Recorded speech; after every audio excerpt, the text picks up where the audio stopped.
Visakha steel plant పై జనసేన నేత బొలిశెట్టి సత్య చేసిన comments పై దుమారం రేగుతోంది. స్టీల్ ప్లాంట్ ఉద్యమంలో కొందరు కార్మిక సంఘాల నేతలు నటిస్తున్నారని బొలిశెట్టి సత్య కీలక వ్యాఖ్యలు చేశారు. ఎవరో ఒకరిద్దరు తప్ప మిగిలిన అందరు స్టీల్ ప్లాంట్ ముసుగులో నాటకాలు ఆడుతున్నారని చెప్పారు. ఈ వ్యాఖ్యలపై కార్మిక సంఘాల నేతలు ఫైర్ అవుతున్నారు. బీజేపీకి తొత్తులుగా మారి స్టీల్ ప్లాంట్ను ప్రైవేటీకరణ చేస్తే చూస్తూ ఊరుకోమన్నారు. అయితే తాను కార్మికులకు వ్యతిరేకంగా ఎక్కడ మాట్లాడలేదని, కొందరు కార్మిక సంఘాల నాయకుల వైఖరిని విమర్శించారు అంటున్న బొలిశెట్టి సత్యతో మా ప్రతినిధి ప్రదీప్ ఫేస్ టు ఫేస్.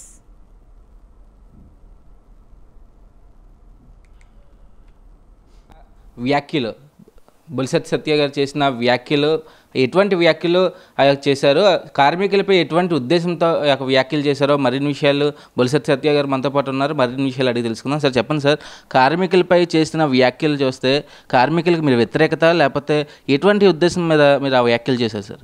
అంటే నేను కార్మికులకు వ్యతిరేకంగా ఏం చేయలేదండి. కార్మికుల కోసం అలాగే నిర్వాసితుల కోసం నేను పనిచేస్తున్నా. బేసిక్గా కార్మిక నాయకులకు వ్యతిరేకంగా చేశాను. ఎందుకు చేశానంటే అక్టోబర్ 30, 2021 సరిగ్గా 1010 రోజులు నిన్నటికి 1010 రోజుల క్రితం పవన్ కళ్యాణ్ గారు వచ్చి ఇక్కడ నిర్వీర్యమైపోతున్న ఉక్కు ఏమంటారు ఉద్యమాన్ని ఆయన ఊపిరి పోసి ఆయన స్టీల్ ప్లాంట్లో ఒక దాదాపు 4-5 లక్షల మంది సమక్షంలో చెప్పారు, ఈ విశాఖ ఉక్కును కాపాడుకుందాం. మన అఖిలపక్షం సంఘం నాయకులందరినీ ఒక వేదిక మీద తీసుకొచ్చారు. కమ్యూనిస్ట్ పార్టీ, మార్క్సిస్ట్తో సహా అందరినీ ఒక వేదిక మీద తీసుకొచ్చి మనం చేద్దాం. ఎందుకంటే మార్క్సిస్ట్ ఎందుకు చెప్పానంటే సిపిఎం ఒక్కటే డిస్ఇన్వెస్ట్మెంట్ని అపోజ్ చేసింది పార్లమెంట్లో, కానీ మిగతా అన్ని పార్టీలు దాన్ని డిస్ఇన్వెస్ట్మెంట్ సపోర్ట్ చేశాయి.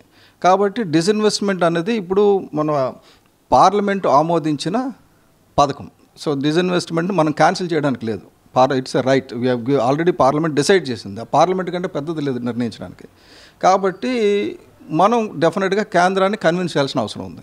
ఆ డిస్ఇన్వెస్ట్మెంట్లో విశాఖపట్నం స్టీల్ ప్లాంట్ ఎప్పుడైతే లిస్ట్ అయిందో, మీరు దయచేసి విశాఖపట్నం స్టీల్ ప్లాంట్ని మిగతా ప్లాంట్స్ కింద మిగతా ఇన్వెస్ట్మెంట్స్ లాగా చూడొద్దు.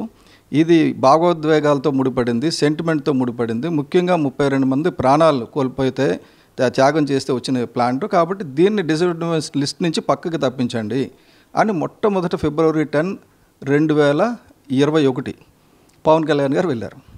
ఆ తర్వాతే ఉద్యమాలన్నీ స్టార్ట్ అయినాయి. వీళ్ళందరికంటే ముందు ఢిల్లీ వెళ్ళి చెప్పారు. అంటే జాతీయ స్థాయిలో ఈ విషయాన్ని తీసుకెళ్ళింది జనసేన పార్టీ అధ్యక్షులు పవన్ కళ్యాణ్ గారు. తీసుకెళ్ళిన తర్వాత మళ్ళీ ఉద్యమం పలచబడిపోయింది. అంటే February 10 నుంచి అక్టోబర్ 30 వరకు మొత్తం నీరసం అయిపోయింది. అక్టోబర్ 30 వచ్చేసరికి అసలు లేదు, ఉద్యమం నీరు గారిపోయింది.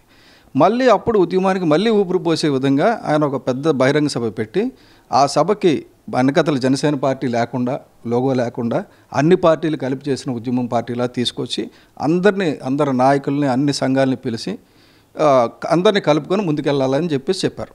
మొత్తానికి చాలా వరకు 2-3 రోజుల నుంచి, అంటే మీరు ఎప్పుడైతే ఈ యొక్క కామెంట్స్ చేసిన కాడి నుంచి కూడా కేవలం మొత్తం అంతా స్టాండ్ అంతా మీకు అసలు నెగిటివ్గా తిప్పేలాగా కనబడుతుంది. మొత్తం కార్మిక సంఘాలు కొంతమంది అందరూ అనట్లే కానీ కొంతమంది నాయకులు మీరు కామెంట్స్ చేసే పరిస్థితి కనబడుతుంది. ఇప్పటికైనా స్టీల్ ప్లాంట్ కోసం ప్రైవేటీకరణ ఆపడానికి పోరాటం చేస్తున్న వ్యక్తులందరికీ మీరు క్లారిటీ అనేది కూడా మీకు అసలు నుంచి వచ్చే పరిస్థితి కనబడుతుంది. రానున్న రోజుల్లో మీ స్టాండ్ ఎట్లా ఉండబోతుంది ఈ యొక్క స్టీల్ ప్లాంట్ ప్రైవేటీకరణ ఉద్యమంపై? ప్రైవేటీకరణ ఉద్యమం ఎప్పుడు కూడా ఎలా ఉండాలంటే అందరూ కలిసి సమిష్టిగా ఉండాలండి. ఇక్కడ పార్టీలకు అతీతంగా ఉండాలి. పార్టీలకు అతీతంగా, యూనియన్లకు అతీతంగా మన స్టీల్ ప్లాంట్ని రక్షించుకోవడమే ఒక ప్రధాన కర్తవ్యంగా ఉండాలి. అంతేగాని ఇదివరకు బొత్స సత్యబాబు రాకపోతే జగన్మోహన్ రెడ్డి మా పని మేము చేస్తాం, మీ పని మీరు చేయండి, మీకు మోడీ గారు బాగా తెలుసు కదా మీరు వెళ్ళి ఆపేయండి, ఇది కాదండి.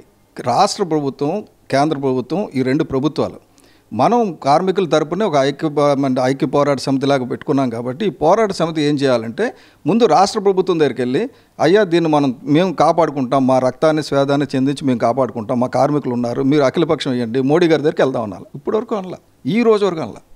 అది నేమంటే ఏమంటారు, మేము వెళ్ళాం అడిగాం వాళ్ళు చేయలేదు, మేము వెళ్ళాం అడిగాం వాళ్ళు చేయకపోతే అక్కడే ధర్నా చేయండి, అక్కడ నిరాహారదీక్ష చేయండి. కొంత కార్మిక సంఘాల నేతలు ఎవరైతే ఉన్నారో కావాలనే స్టీల్ ప్లాంట్ ప్రైవేటీకరణ విషయం ఉద్యమంలో వీళ్ళే ఎంత సమయం చేశారు, ప్రైవేటీకరణ విషయంలో ఏదైతే జనసేన పార్టీ అధ్యక్షుడు పవన్ కళ్యాణ్ ముందు ఏ స్టాండ్లో ఉన్నారో ఇప్పుడు ఎన్డీఏ ప్రభుత్వం కానీ బీజేపీ కేంద్రం కూడా ఇదే నిర్ణయం మీద ఉంది. ప్రైవేటీకరణ ఎట్టి పరిస్థితుల్లో ఖచ్చితంగా ఆపే పరిస్థితి కనబడుతుంది అంటూ కూడా బొలిశెట్టి సత్య చెప్పే పరిస్థితి కనబడుతుంది. కెమెరామెన్ శివమూర్తి, ప్రదీప్ నుంచి స్వతంత్ర.